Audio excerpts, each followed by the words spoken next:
হুগলি নদীর তলদেশ দিয়ে একটা মেট্রো রেলকে বানিয়ে দিয়েছি, সেই লেভেলটা অনেকটা লুজ হয়ে গেছে। আবার শুনছি আবার ভাগীরথী হুগলির তলদেশ দিয়ে ট্রাক চালাবার জন্য রাস্তা তৈরি হবে, ফলে সেই জায়গাটা সারফেস আরও লুজ হবে। এবং আরও যেটা গুরুত্বপূর্ণ বিষয় সেটা হচ্ছে কলকাতার মাটি।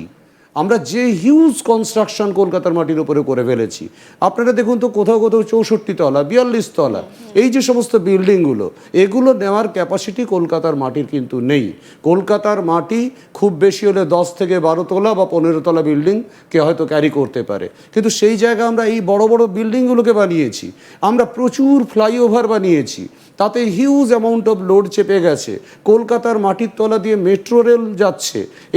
এইগুলোর মধ্যে দেখুন, আমরা যদি আজকে সত্যিকারে বিচার করি যে কলকাতায় কি এগুলো দরকার ছিল না, আমরা বলবো যে অবশ্যই দরকার ছিল, কিন্তু দরকারটাকে পূরণ করার আগে আমাকে অবশ্যই একটা ক্যালকুলেট করা উচিত ছিল যে সারফেস কতটা লোড নিতে পারে, সারফেস কি অবস্থার মধ্যে রয়েছে, সেই জায়গাটাকে যদি প্রপারলি আমরা জাজমেন্ট না করে যা করে ফেলেছি এখন কলকাতায়, ফলে আলটিমেটলি আমাদের বসে বসে ধ্বংসলীলাই দেখতে হবে। তার কারণ হচ্ছে আমরা বহুদিন ধরে বলছিলাম যে কলকাতার এই ডেভেলপমেন্টের সাথে সাথে কলকাতার সাস্টেনেবিলিটির কোনো সম্পর্ক নেই।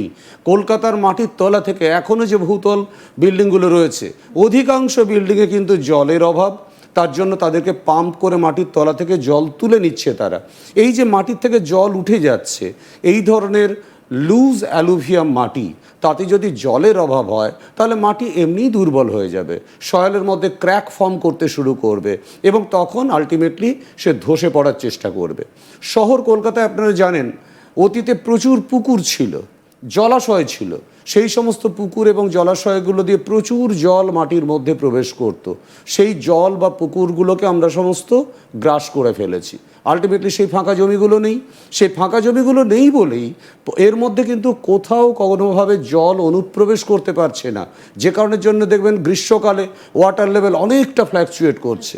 এই যে ফ্ল্যাকচুয়েশন, তার ফলে মাটির স্তর থেকে যেগুলো খুব সূক্ষ্ম পলিরাশি সেগুলো জলের সঙ্গে ধৌত প্রক্রিয়ায় স্থানান্তরিত হচ্ছে।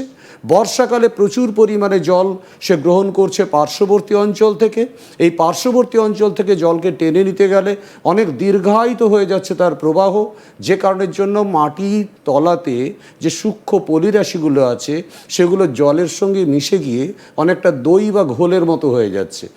একে আমরা সায়েন্টিফিক্যালি বলি লিকুইফ্যাকশন হচ্ছে। এই লিকুইফ্যাকশনের ফলে তলাকার মাটি কিন্তু আনস্টেবল হয়ে পড়লো। ফলে আমি সেখানে যতই ভালো ইঞ্জিনিয়ারিং স্কিল অ্যাপ্লাই করি, আমি সেখানে যাই করি না কেন, আমার যে বিল্ডিংটা যে লেভেলে দাঁড়িয়ে আছে তার তলাটা যদি ফাঁপা হয়ে যায়, আমার যে কনস্ট্রাকশনটা দাঁড়িয়ে আছে তার তলাটা যদি ফাঁপা হয়ে যায়, ফলে ন্যাচারালি সেখানে আলটিমেটলি এই সমস্যাটা আসবে। উন্নতির এত কথা বলছি, উন্নতির পেছনে অবনতিটা যেভাবে হচ্ছে সেটা আমরা নিজেরাও হয়তো একদম। এবং শুধু তাই নয়, আমরা এই যে লোডটাকে ইমব্যালেন্স করলাম, তার ফলে সমস্থিতিস্থাপকতা নষ্ট হয়ে গেল, ব্যালেন্সটা নষ্ট হয়ে গেল সারফেসের। এর ফলে কিন্তু ভূমিকম্পের প্রবণতা উত্তরোত্তর বৃদ্ধি পাবে। এবং যে কারণের জন্য আজকে আপনারা দেখবেন যে মোটামুটিভাবে 2013 পরবর্তী সময়ে ভূমিকম্পের প্রবণতা কলকাতায় উল্লেখযোগ্যভাবে বেড়ে গেছে, এবং আমরা যত বেশি বিল্ডিং বানাচ্ছি তত ভূমিকম্প প্রবণতা হচ্ছে। এবারে দেখুন, তার ফলে তো এটাও বলতে পারি যে কলকাতা তত তাড়াতাড়ি ধ্বংসের মুখে এগিয়ে যাচ্ছে। একেবারে তাই, একেবারে তাই। আমি যেটাকে বলছি ডেভেলপমেন্ট, সেই ডেভেলপমেন্টটা তো আমি করব আমার মানুষকে ভালো রাখার জন্যে। আমার উন্নয়নটা কী কাজে লাগবে? মানুষ যাতে ভালো থাকতে পারে। কিন্তু শহরটাই যদি না থাকে তাহলে সেই ডেভেলপমেন্টের কোনো অর্থ নেই। মানুষই যদি না বাঁচে তাহলে সেই ডেভেলপমেন্ট দিয়ে আমি করব কি? বেসিক্যালি কলকাতার যে মাটির তলা, তার গঠনটাও একটু বোঝা দরকার আছে এই সময়। এবারে মাটিটা কেমন? কলকাতার যে মাটি সেটার বয়স হচ্ছে রাফলি ধরুন 2 থেকে 2,500 বছর, কারণ গঙ্গা নদীর পলি জমে জমে জমে জমে বঙ্গোপসাগরের এইটুকু অঞ্চলের উপরে এই ভূমিভাগটা তৈরি হয়েছে। এটার তলা দিয়ে বললাম রয়েছে ইয়োশিন হিঞ্জ, এটার উত্তর দিকে রয়েছে একটা চ্যুতিরেখা, তার নাম ডাউকি ফল্ট, এটার পশ্চিম দিকে রয়েছে একটা চ্যুতিরেখা, তার নাম বেসিন মার্জিন ফল্ট, এটার মধ্যে দিয়ে অনেকগুলো চ্যুতিরেখা গেছে, তার মধ্যে বাঁকুড়া থ্রাস্ট, তার মধ্যে বাংলাদেশের মধ্যে কতগুলো চ্যুতিরেখা আছে, এই সমস্ত চ্যুতিরেখার ওপরে এই ছোট্ট ভূমিভাগটা, এই কোমল শিলাগঠিত ভূমিভাগটা দাঁড়িয়ে আছে। সুতরাং আমার অনেক বেশি সেনসিটিভ হচ্ছে এই কলকাতা শহর। এই সেনসিটিভ এলাকাতে যে কোনো ধরনের পরিকল্পনা নেওয়ার আগে আমাকে অনেক বেশি ভাবা দরকার ছিল।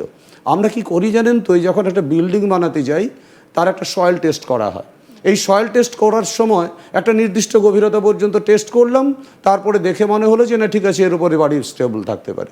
কিন্তু তার নিচটা যে ফাঁপা হয়ে যাচ্ছে এটা কখনোই স্টাডি করা হয়নি, এবং স্টাডি করা হয়নি বলে আপনারা যদি গিয়ে খেয়াল করেন দেখবেন ভাগীরথী হুগলি নদী, বাগজোলা খ্যানেল, এই সমস্ত জায়গাগুলোতে কলকাতার মাটির তলদেশটা অনেকটা মাটির সরার মতো। সেই সরাটা দুটো দিকে বেঁকে আছে, একদিকে তার ভাগীরথী হুগলি নদী আর একদিকে তার বাগজোলা ক্যানেল। এবারে বাগজোলা ক্যানেল এবং ভাগীরথী হুগলি নদী এগুলোতে প্রত্যেক দিন কয়েক মেট্রিক টন করে পলিরাশি, সূক্ষ্ম পলিরাশি ধৌত প্রক্রিয়ায় আস্তে আস্তে শহরের তলা দিয়ে বেরিয়ে আসছে। আমাদের সবার অজান্তে আমরা কলকাতার উপরে ঘুরে বেড়াচ্ছি, কলকাতার উপরে কাজকর্ম করছি, কলকাতার উপরে বসবাস করছি, কিন্তু আমাদের পায়ের তলা থেকে প্রত্যেক দিন একটু একটু করে মাটি সরে যাচ্ছে। জোয়ারের সময় এই নদীগুলোতে জল আসে, তারা মাটির মধ্যে নিশ্চিন্তে প্রবেশ করে যায়। যখনই ভাটা হয় তারা মাটির তলা থেকে এই সূক্ষ্ম পলিরাশিগুলোকে টেনে বাইরে বার করে নিয়ে আসে, যে কারণের জন্য আলটিমেটলি কলকাতার তলদেশ ধীরে ধীরে ফাঁপা হয়ে যাচ্ছে। আমরা দ্রুত গতিতে আমাদের মৃত্তিকা স্তরের ভারসাম্যকে হারিয়ে ফেলছি, ভূমিভাগের ভারসাম্যকে হারিয়ে ফেলছি, যে কারণে আপনারা জানেন ভালো করে যে সমুদ্র জলের উচ্চতা বৃদ্ধি পাচ্ছে রিসেন্টলি বিশ্ব উষ্ণায়নের প্রভাবে। এটা শুধুমাত্র আমাদের এই অঞ্চলে নয়, এটা সারা পৃথিবীতে ঘটছে।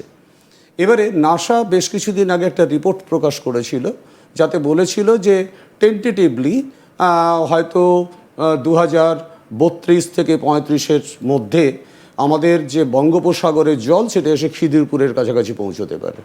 পরবর্তীকালে আমরা গিয়ে স্টাডি করতে গিয়ে দেখেছি এটা 35 না হলেও 2040-এর মধ্যে কিন্তু কলকাতার সলিল সমাধি ঘটে যাওয়ার মতো ইচ অ্যান্ড এভরি পসিবিলিটিজ আছে। খুব সিম্পলি একটা এক্সাম্পল দিই, আরও অনেক জটিল গবেষণা এটা। আপনারা যদি কখনো ভাগীরথী হুগলি নদীর গতিপথের পাশাপাশি যান, তাহলে গেলে আপনারা বুঝতে পারবেন যে বোথ সাইডে নদীর, অর্থাৎ একদিকে হাওড়া শহর আর একদিকে কলকাতা, দেখবেন যে বড় বড় গর্ত আছে। স্বাভাবিকভাবে বলা হয় কি এগুলো হচ্ছে র্যাট হোলস, কিন্তু বেসিক্যালি কোনোটাই র্যাট হোল নয়। দীর্ঘদিন ধরে জলের চাপে ক্ষয় হতে হতে হতে হতে মাটির মধ্যে দীর্ঘ গভীর গর্ত তৈরি হয়েছে। এই গর্তগুলো কত দূর? গঙ্গা নদীর উভয় প্রান্তেই নদী খাত থেকে প্রায় 3.5 কিলোমিটার পর্যন্ত ভেতরের দিকে, বাগজোলা খ্যানেলের উভয় প্রান্তে প্রায় 3.5 কিলোমিটার পর্যন্ত ভেতরের দিকে। এই অঞ্চলটা পর্যন্ত কিন্তু পুরো জায়গাটা একেবারে ফাঁপা হয়ে বসে আছে। আপনারা দেখবেন যতগুলো বাড়িঘর কলকাতায় রিসেন্টলি হেলে পড়ার ইনসিডেন্টস ঘটলো,